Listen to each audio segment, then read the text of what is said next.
Ambalas.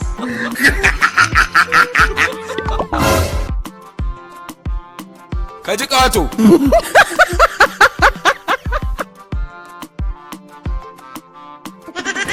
Salamu alaikum.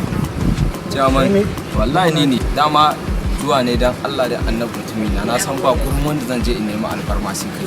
Dan Allah ina so taimaka min da wata bukacin lafiyar nan wacce ka je Saudiyan nan ka da ita.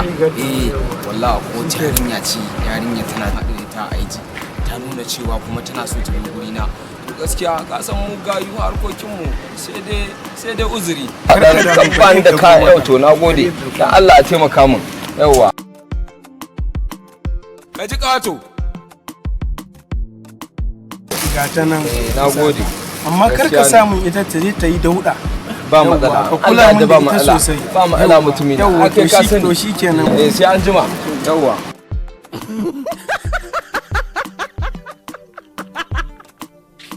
Yawwa baby dama kin san abin da nake so da ke? Wallahi tallahi ni fa gaba ɗaya kin min kyau fiye da yanda nake ganin ki a Instagram. Ka ji ƙato. Wallahi tallahi. Za mu je za ki dan huta. Akwai guri da zan baki za ki dan huta haka. Sannan kuma zan sa a kawo miki dan chips mai kyau wanda za ki sha ki dan more rayuwarki. Ka ji ƙato. Wallahi. Ana san ba za a rasa akawun a wajen shi ko? Ba matsala. Ko 50,000 ce zan dan fara samu kafin abubuwa su dan warware. Kin gane? Ka ji ƙato. To ai mu haka arziki yake ai. Ko ki ci arziki ki bar shi a mazauninsa. Gaskiya na ji daɗin haɗuwa da kai Instagram ɗin nan. Gaskiya kana da kirki sosai. Ba matsala ba kina da account ba? Ba matsala zan sa a sa miki ko 50,000 ce ba matsala kan gida. Ya yi kaɗan daga cikin aiki. Lafiya? Mai gida lafiya? Wani ƙasa.